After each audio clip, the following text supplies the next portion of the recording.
and let us all do we can to build a better future. We return back to Force to Vote. That's right, Force to Vote, because something interesting is going to happen. And I think maybe Matt Gaetz was playing a high-level game amongst everyone. Now, again, there's a lot of things I disagree with Matt Gaetz about, but I am impressed thoroughly with how he was able to use Force to Vote effectively to get what he wants, because that's politics 101. That's using power 101. And we here at Hard Lens Media are going to give a fair analysis on people who are able to implement strong and very clever tactics. And it was a masterful stroke.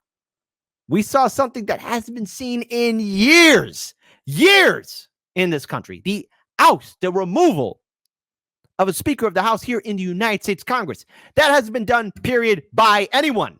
Now, AOC and those 15 other congressmen and women could have been the first ones to do it, but they chose not to. So I want to pull this up here because apparently there might be an ongoing revenge tactic.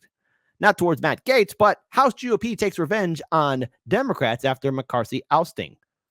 So allies of toppled former House Speaker Kevin McCarthy are fuming at Democrats for failing to back him amid his historical ejection, leaving Democrats arguing the GOP has no one to blame but themselves. Representative Matt Gaetz, clever move. Very clever move.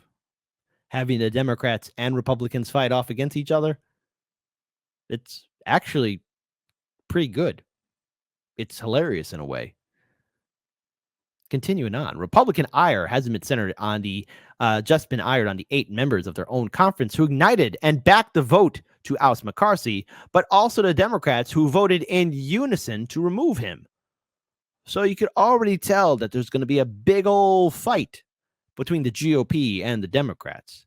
After all, they are still friends, but, well, the Republican Party got embarrassed, and the Democrats, well, they think they won something, but I don't think they realize just what essentially happened, because even then, progressives, independent left, are looking at the Democrats, realizing that, oh, they could have done this to Nancy Pelosi or any other neoliberal hack fraud, and they chose not to. Clever move by Representative Matt Gaetz. Continue on, the speaker, right now the current House Speaker, Patrick McHenry, exacted some swift revenge by booting both Senator Emeritus Nancy, Speaker Nancy Pelosi, and former House Majority Leader Steny Hoyer from their hideaway offices in the Capitol. Oh my goodness, the man Nancy Pelosi was just kicked out. The move came after McCarthy called out Pelosi, who was in California for the funeral, of the late dinosaur, Senator Dianne Feinstein. Okay, let's be clear here. Just a little bit off topic, but Nancy Pelosi is very connected to Senator Dianne Feinstein. It's just follow the dollars. But anyways, claiming she failed to keep a promise made during his 15-vote battle for the speakership to back him if his members ever sought to vote him out. Staff began cleaning out the office late Tuesday night. It's fairly petty stuff, and the odd thing to me is we're getting blowback from moderate Republicans who really could have fixed this internally months ago and should have fixed it months ago, but they're mad. They're mad at Democrats now for not bailing out McCarthy. I just find it, frankly, kind of immature, said Representative Glenn Ivey. Oh, this is their caucus, their initial voting, their initial meetings. It's really incumbent on them to take care of their own problem and take care of their own internal civil war. Oh, again, Representative Matt Gaetz, clever tactic. So I want to pull up this video here. Again, shout out to Case Study QB. GOP Rep Mike Lawyer blames Democrats for former Speaker Kevin McCarthy's ousting.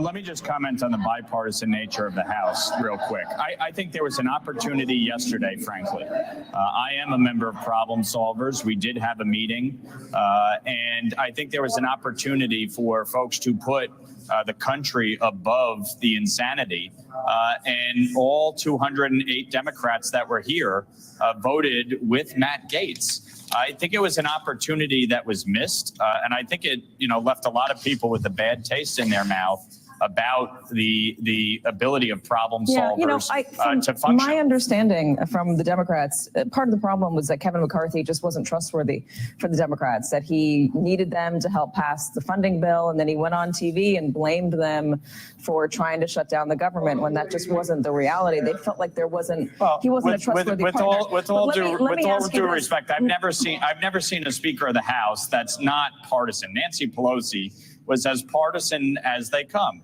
Hakeem Jeffries literally met with us 2 weeks ago on the issue of a CR and potential shutdown and said, oh, I don't want to politicize this. On the same day, House Majority Forward dropped mailers and TV ads attacking people like me. So, I mean, let's be real. We're all adults. We all understand the partisan nature of politics. But let me ask you this. If you want to come to bipartisan coalition, I mean, you're from New York, you're from a moderate district, you're from a place where people want to see the House function. They want to see compromise. They want to see bipartisan legislation. Obviously, you're a Republican in New York.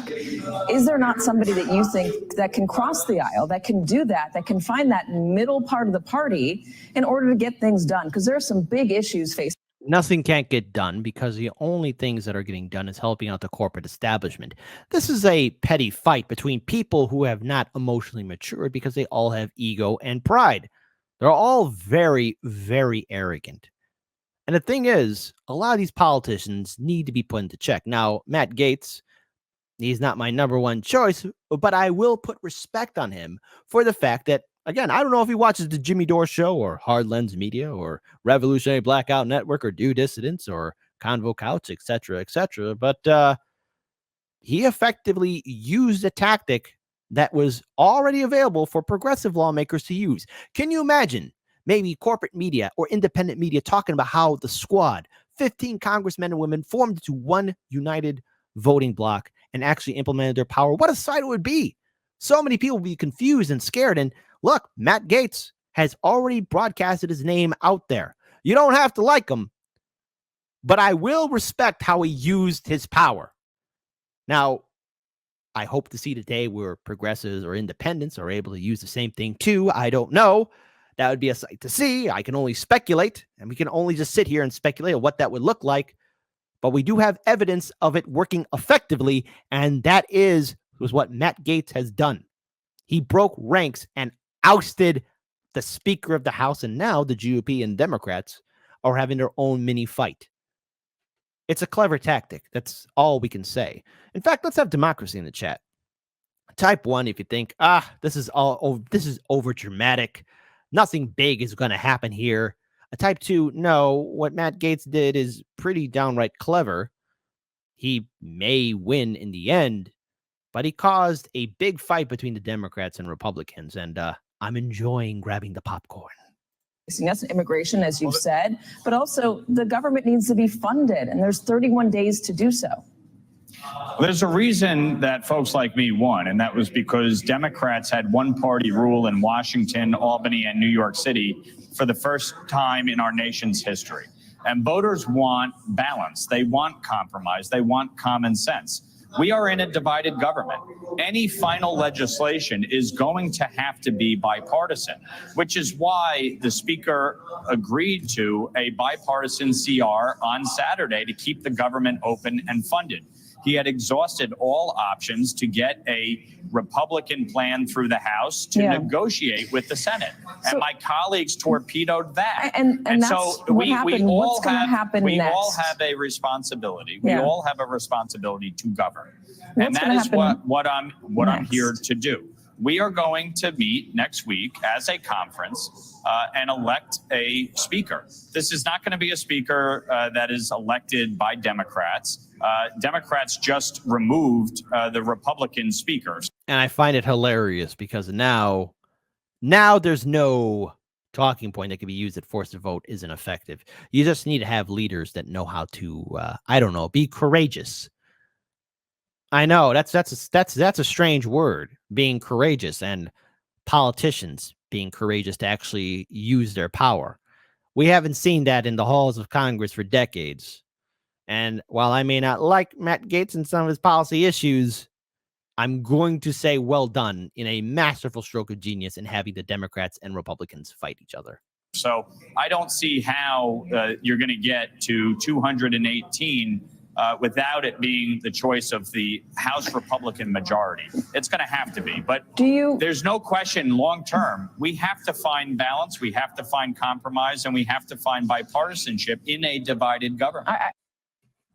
And again, look, turns out Mike, not only is he shooting shots over there at DNC, but even look, AOC is pushing back. Nice story. You could have do the right thing, lawyer. Your district voted for Biden by 10 points. You could end this by representing and voting for Jeffries. Oh my goodness gracious, Cretaceous. A lot easier for you to vote your district than expecting me to vote for a man who wants to take my right to choose away. Oh, AOC, come on. And what does this have to deal with, of course? People over politics, get real. You aligned yourself with Matt Gaetz to upend the institution and seek political gain in the process. You could have put the country first by refusing to partake in this fraud. Now, I don't think Mike Lawyer is going to go after Matt. After all, that's Ilhan Omar's boo. Okay. Anyways. But again, when we look at the Democrats and especially losing the right to choose, that happened under the Democrats' watch. Remember how you got fake arrested, AOC? So let's talk about forced to vote, okay? Because even then, AOC says, yes, because strengthening someone who voted to overturn the election, held the entire U.S. economy hostage, launched a baseless impeachment inquiry without a vote, and refused to honor his word in what is in the best interest of this country. Do some of you hear yourselves? And she's responding to a video, in 40-second video, where Andrew Yang was on CNN. I almost forgot he existed. Kevin McCarthy could even have led in a bipartisan fashion. I think Democrats cast their votes because they didn't think he could. Well, Democrats cast their votes because they were told to cast their vote in a particular way. I mean, we all know that there was probably a diversity of opinion within the Democratic Party, but then the word came out saying, guys, we are not going to bail out Kevin McCarthy. We're going to vote with Matt Gaetz and the hardliners for partisan reasons. Now, what happens next? It's a dice roll. I, as an American citizen, would prefer not to have that kind of dice roll because anyone who says, again, that they know what's coming next, this is unprecedented. We don't know. We do know that the government runs out of money in 45 days. We do know that there are vital priorities like Ukraine aid that are now subject to us having a speaker.